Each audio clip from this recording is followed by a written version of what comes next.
এবার দেখাবো বনগাঁর খবর। বনগাঁয় 2 সুপারভাইজার গ্রেফতার। 100 দিনের দুর্নীতি, 100 দিনের টাকার দুর্নীতির দায়ে 2 সুপারভাইজার গ্রেফতার। কথা বলবো প্রতিনিধি অনিরুদ্ধর সঙ্গে। কতদিন আগে এই দুর্নীতির ঘটনা ঘটেছে, কি দুর্নীতির ঘটনা ঘটেছে অনিরুদ্ধ? দেখো অন্ধ, তোমাকে জানিয়ে রেখে যে সাম্প্রতিক রাজ্য সরকারের তরফ থেকে 100 দিনের কাজের জন্য 100 দিনের যারা কাজ করেছিল তাদেরকে যে টাকা দিয়েছে, সেই টাকা দেওয়ার পরেই এই দুর্নীতি সামনে এসেছে। সেখানে দেখা গেছে গাইঘাটা ব্লকের সুটিয়া গ্রাম পঞ্চায়েতের পাঁচপোতা গ্রামে, সুটিয়া গ্রাম পঞ্চায়েতের পাঁচপোতাতে সেখানে সাধারণ মানুষ যারা কাজ করেনি এমনও 15 জনের অ্যাকাউন্টে 5,000 করে টাকা ঢুকিয়েছে সুপারভাইজার, এবং যারা কাজ করেছে তারা মাত্র 1500 টাকা করে পেয়েছে। যারা কাজ করেছে তাদেরকেই সুপারভাইজার বলেছেন যে এই 1500 টাকা করে যারা পেয়েছে তাদের টাকা ভাগ করে নেওয়ার জন্য, অর্থাৎ যারা কাজ করলো তারা টাকা বেশি পেলেন না, এবং যা পেলেন তাও ভাগ করে নেওয়ার জন্য বলা হয়েছে অন্য অন্য যারা কর্মচারী আছে 100 দিনে তাদের মধ্যে।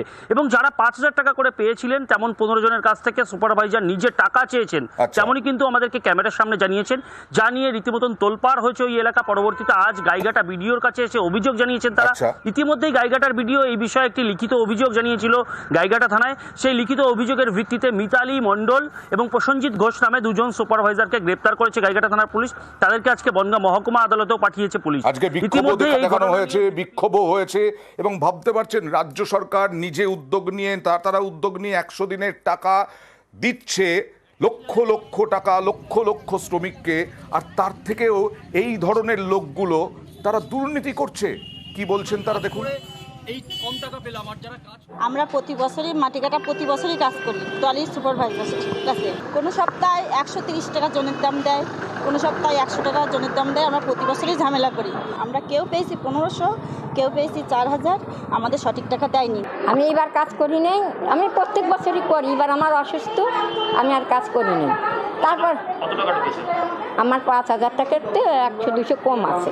দলই আমাকে বলছে তোমার বইতে এক অ্যাকাউন্টে টাকা ঢুকিছে, ওই টাকাটা তুলে আমাকে দিবা। আমি টাকা দিইনি। সুপারভাইজারদের কড়া শাস্তি হোক। আর পঞ্চায়েত কি বলছে দেখাবো।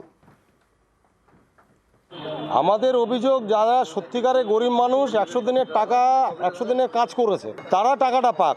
যারা কাজ করেনি তাদের অ্যাকাউন্টে 5,000, কারোর অ্যাকাউন্টে 10,000 টাকা ঢুকেছে। এটাই আমাদের মেন, যাদের পাওয়ার যোগ্য তারা পয়সাটা পাক।